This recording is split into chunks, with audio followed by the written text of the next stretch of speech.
والبصر والفؤاد کل اولئک کان عنہ مسئولا۔ اے لوگوں، یہ سورہ بنی اسرائیل 15ویں پارے کی آیت ہے۔ اللہ تعالیٰ بڑی صراحت کے ساتھ اور بہت ہی وعید کے ساتھ انسانوں کو آگاہ کر رہے ہیں کہ اپنے کان کی حفاظت کرو، حرام چیزیں سننے سے اپنے کان کو بچاؤ، حرام چیزیں دیکھنے سے اپنے آنکھوں کو بچاؤ، حرام چیزیں سوچنے سے اور حرام چیزوں کی محبت سے اپنے دل کی حفاظت کرو۔ اور اس کی وجہ کیا ہے؟ اللہ تعالیٰ فرماتے ہیں لوگوں یاد رکھو قیامت کے دن تمہارے کان کے متعلق تم سے سوال کیا جائے گا کہ تم نے اپنے کانوں سے کیا سنا ہے، تم نے حرام چیزیں سنی ہیں یا جائز چیزیں سنی ہیں، تم نے تلاوت قرآن سنا ہے، وعظ و نصیحت سنی ہے، دین کی باتیں سنی ہے، یا تم نے گانے، غیبت، چغلی، گالی گلوچ، لہو و لعب کی چیزیں تم نے اپنے کانوں سے سنا ہے۔ یہ بہت بڑی وارننگ ہے کہ اس کان کے متعلق بھی قیامت کے دن اللہ تعالیٰ سوال کریں گے۔ ان السمع والبصر، اسی طرح سے اللہ تعالیٰ فرماتے ہیں اپنے آنکھ کی حفاظت کرو۔ اللہ نے تم کو آنکھ دیا ہے تو قیامت کے دن اللہ تعالیٰ ان آنکھوں کے متعلق تم سے سوال کرے گا کہ تم نے اپنے آنکھ کا استعمال کہاں کیا ہے، جائز چیزوں میں تم نے استعمال کیا ہے یا ناجائز و حرام چیزوں میں تم نے اپنی آنکھوں کو استعمال کیا ہے، تم نے اپنی آنکھوں سے کیا کیا دیکھا ہے۔ قیامت کے دن اللہ تعالیٰ اس کے متعلق پوچھے گا، اس لیے ہمیں اپنے کان کو حرام چیزوں کے سننے سے محفوظ رکھنا چاہیے اور اپنی آنکھوں کو حرام چیز دیکھنے سے حفاظت کرنی چاہیے۔ اسی لیے نبی علیہ السلام نے ان لوگوں کی بڑی ہی فضیلت بیان کیا ہے اور اللہ تعالیٰ نے ان لوگوں سے جہنم سے آزاد کرنے کا وعدہ کیا ہے جو اپنی آنکھوں کو حرام چیزیں دیکھنے سے بچاتے ہیں، اپنی نگاہیں نیچی کر لیتے ہیں، اپنی نگاہوں کی حفاظت کرتے ہیں، حرام چیزوں کو نہیں دیکھتے، ان کے منہ کی بڑی فضیلت ہے۔ نبی علیہ السلام ارشاد فرماتے ہیں 3 قسم کی آنکھیں ایسی ہیں یا 3 قسم کے لوگ ایسے ہیں جن پر اللہ تعالیٰ نے جہنم کے دھوئیں کو بھی حرام قرار دے دیا ہے، ان کو جہنم کا دھواں بھی نظر نہیں آئے گا، جہنم کی دھوئیں سے بھی ان کو تکلیف نہیں پہنچے گی، اتنا جہنم سے دور رکھا ہے، ان کے جہنم میں جانے کا کوئی سوال ہی نہیں ہوتا۔ وہ 3 آنکھیں بڑی خوش نصیب ہیں۔ نمبر 1 آپ نے ارشاد فرمایا 3 قسم کی آنکھیں ہیں جن پر اللہ تعالیٰ نے جہنم کے دھوئیں کو حرام قرار دیا ہے، ان میں سب سے پہلی آنکھ آپ نے ارشاد فرمایا عین غضت عن محارم اللہ، پہلے نمبر پر وہ آنکھ ہے کہ اس کے سامنے جب حرام چیزیں آتی ہیں تو اپنی نگاہیں نیچی کر لیتا ہے، حرام چیزوں کو نہیں دیکھتا۔ نمبر 2 دوسری آنکھ جس پر اللہ نے جہنم کی دھوئیں کو حرام کر رکھا ہے وہ ہے عین بکت من خشیت اللہ، وہ آنکھ جو اللہ تعالیٰ کے ڈر سے رو دیتی ہے۔ انسان اللہ تعالیٰ کے عذاب کو، اپنے گناہوں کو یاد کرتا ہے، قیامت کی ہولناکیوں کو، قبر کی تاریکی اور پریشانیوں کو، اپنی کوتاہیوں لاپرواہیوں کو یاد کر کے جب تصور کرتا ہے مستقبل کا تو اس کے آنکھوں میں آنسو آ جاتے ہیں۔ آپ نے ساتھ میں جو آنکھ اللہ تعالیٰ کے ڈر سے رو دیتی ہے اس پر بھی اللہ تعالیٰ نے جہنم کی آگ کو حرام قرار دیا ہے۔ اسی طرح سے آپ نے ساتھ نمایا وَعَيْنٌ حَرَسَتْ فِي سَبِيلِ اللَّهِ، وہ تیسری آنکھ جس پر اللہ تعالیٰ نے جہنم کی آگ کو حرام قرار دیا ہے وہ مجاہد کی آنکھ ہے جو رات بھر دوسرے جگ کر کے اس راستے کی طرف نگاہ اٹھا کر کے دیکھتا رہا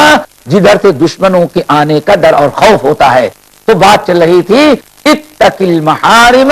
تکن عابد الناس، اپنے آپ کو حرام چیزوں سے بچاؤ گے تب تم عبادت گزار بنو گے۔ کبھی ایسا ہوتا ہے کہ جس طرح سے انسان بہت ساری نیکیاں کرتا ہے تو نیکیاں برائیوں کو مٹا دیتے ہیں، جیسے کہ اللہ تعالیٰ کا فرمان ہے ان الحسنات یذہبن السیئات، اب نیکیاں برائیوں کو ختم کر دیتی ہیں۔ ایسے ہی بسا اوقات انسان بہت زیادہ حرام چیزیں کرتا ہے تو بہت ساری حرام چیزیں اتنی خطرناک ہوتی ہیں کہ انسان کی نیکیوں کو بھی ختم کر دیتی ہیں۔ اسی لیے نبی علیہ السلام ارشاد فرماتے ہیں حضرت ثوبان مولا رسول اللہ صلی اللہ علیہ وسلم آپ کے غلام ہیں. کہتے ہیں کہ نبی علیہ السلام کو میں نے فرماتے ہی بھی سنا. ایک موقع پر آپ نے ارشاد فرمایا کہ اے لوگوں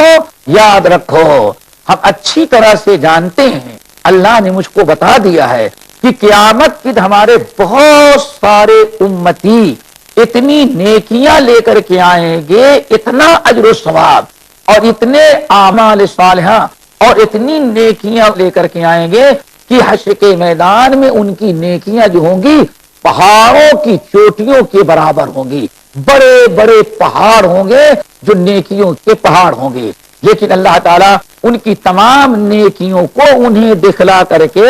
ساری نیکیوں کو ذرات بنا کر کے فضا میں اڑا دے گا. کوئی ایک نیکی ان کے کام نہیں آئے گی. صحابہ کرام نے کہا یا رسول اللہ وہ کون سے بدبخت لوگ ہوں گے؟ صرف ہم لنا وجلہم لنا